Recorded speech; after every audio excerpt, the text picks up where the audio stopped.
Dispatch, we've got a suspicious bag by Riverbend Creek. Smells bad. Could be human remains. Requesting backup. It was June 28th, 2019. The sun had just risen over San Antonio. Joggers spotted the bag first, a black duffel half buried in the brush. They thought it was trash. But when officers arrived and pulled it open, the world stopped. Inside was the body of a young woman, bound, bruised, her life stuffed away as if it were nothing.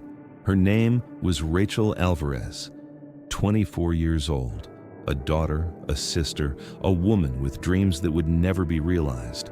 And her story began with something so ordinary. A $200 cleaning job, a message on Facebook, the kind of opportunity young people take every day to make ends meet. No one could have known that accepting that job would lead to one of the most disturbing murder cases Texas had seen in years. Rachel Alvarez was born April 3rd, 1995 in San Antonio, Texas. Her mother, Elena, remembers her as a light in every room. She was the kind of person who didn't just listen. She heard you. She made you feel like you mattered. Rachel was creative. She sketched constantly napkins, notebooks, margins of receipts. She dreamed of becoming a graphic designer. Her younger brother, Marco, recalls, "She would stay up all night drawing. She told me, 'Marco, I'm going to make something of myself. You'll see.'" Rachel was hustling, working part-time jobs, babysitting, selling handmade jewelry at weekend markets. She wasn't rich, but she was determined. Her best friend, Anna, said, "She wasn't about money. She was about freedom. She wanted to be her own boss, make art, and travel." That was Rachel. At 24, she was balancing survival with ambition. So when an offer came her way for quick money, $200 cash for a few hours of cleaning, she didn't hesitate long. It felt safe, legitimate, until it wasn't. The message came through Facebook Marketplace. Rachel had posted about offering affordable house cleaning. A man named David Morales responded. He claimed he was a landlord, said he had a rental property that needed to be cleaned before tenants moved in, offered $200 cash. Rachel messaged Anna about it. "It's easy, just cleaning. I'll be done by 3. Rent's due this week, so it works out." On June 25th, 2019, she told her mom she'd be home by dinner. She packed a tote bag with cleaning supplies and left. She never returned.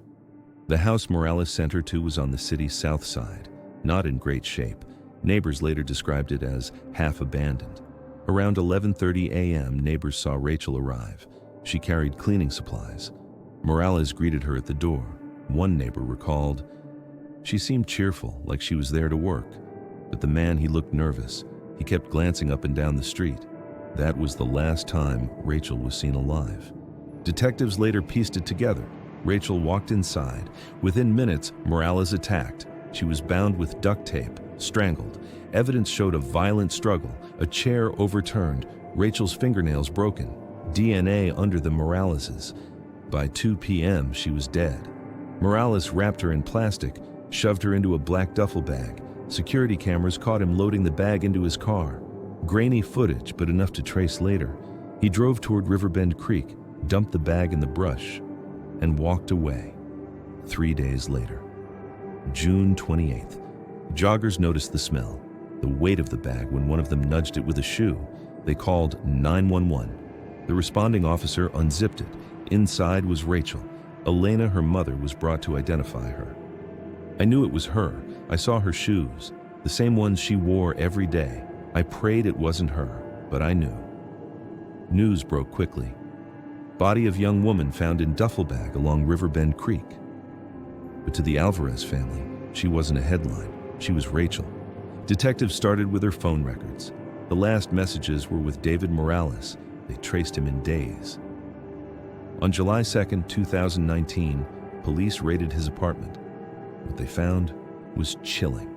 Inside were women's clothes, jewelry, none of it belonging to him, and in a notebook, disturbing writings, fantasies about trapping women, controlling them, making them disappear. Detective Ruiz told reporters this was not an accident, this was a predator, and Rachel wasn't his first victim of obsession. David Morales, 35.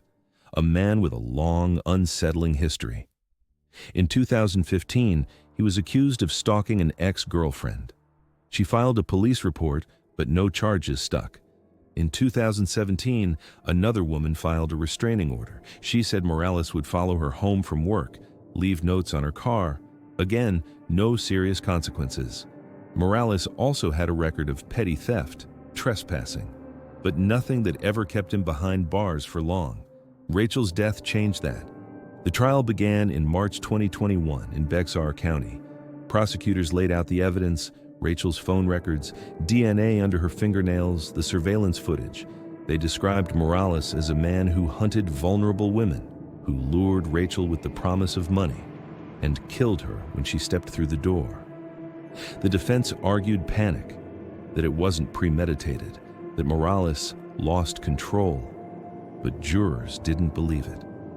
On April 12, 2021, he was found guilty of first-degree murder and kidnapping. He was sentenced to life without parole. As the verdict was read, Elena clutched Rachel's favorite necklace. She's not coming back, but at least he can't do this to another woman. Rachel's family refused to let her name fade. They founded the Rachel Alvarez Foundation, providing safe job resources for young women. They campaigned for better background checks on gig work platforms, and they held annual memorial walks along Riverbend Creek. Marco said, "She always wanted to change lives. Now, in her name, we're trying to." Rachel's story became a rallying cry in San Antonio, a reminder of how dangerous seemingly ordinary opportunities can be. But when detectives flipped through Morales' notebook, their blood ran cold. It wasn't just scribbles or disturbing fantasies.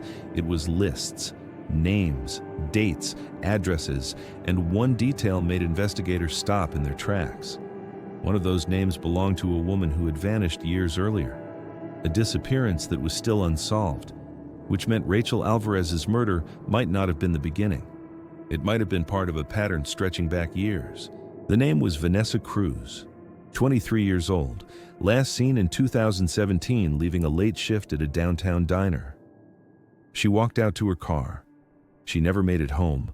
Her car was found abandoned 3 blocks away. No suspects, no leads, until now. In Morales' notebook, Vanessa's name was written in careful block letters. Next to it, a date, the same date she disappeared, and an address just a mile from where her car had been abandoned. Detectives had questions. Was Morales stalking Vanessa too? Did he lure her like Rachel? And if so, where was her body? Police reopened Vanessa's case file. They compared notes. In 2017, a neighbor had reported seeing a man near her car the night she vanished. He was described as mid-30s, dark hair, nervous, watching the street too much. The same description neighbors gave of Morales when Rachel walked into that house 2 years later. But Vanessa wasn't the only name. There were others. 5 women in total, 2 missing, 3 still alive. Detectives tracked down the survivors. One, a woman named Carla, told them she once responded to a Facebook ad for a cleaning job in 2018. The man who posted it? David Morales.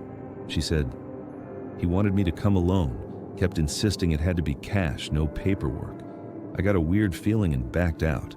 Now I know that decision probably saved my life." Another woman described meeting Morales for what he claimed was light bookkeeping work. She said, "He kept asking me to come to his apartment. When I refused, he stopped messaging. I didn't think much of it then." But now her voice trailed off. The pattern was undeniable. Morales was hunting, using fake jobs, offering quick money, preying on women who needed cash fast. Rachel wasn't random. She was chosen. As detectives dug further, they uncovered something else. A storage unit rented under Morales' name. Inside were boxes, women's belongings, IDs, clothing, jewelry, each labeled with initials. But only some of the initials matched the names in the notebook, which raised a terrifying possibility. Were there more women? Women never reported missing? Forensic teams combed through every item. DNA testing began. Slowly, matches trickled in. One locket matched Vanessa Cruz's family. Another necklace belonged to a college student who disappeared briefly in 2016 but was later found alive. She had never known Morales' name, only that a man in a car once followed her home. She survived. Others weren't so lucky.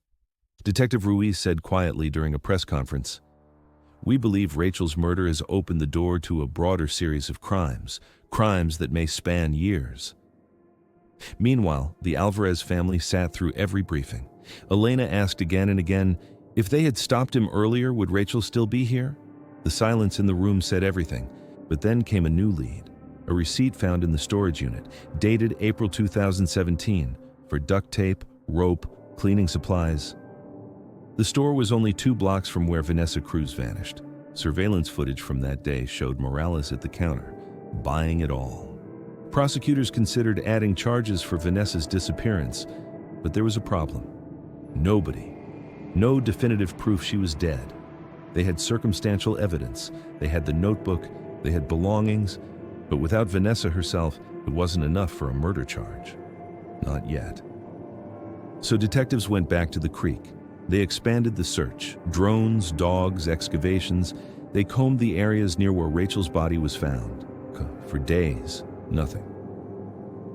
Until one afternoon, a cadaver dog alerted near an abandoned drainage tunnel.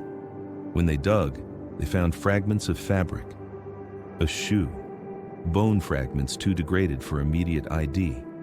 But the shoe matched what Vanessa was last seen wearing. The discovery changed everything. Investigators believed they had found Vanessa's final resting place, but Morales refused to speak.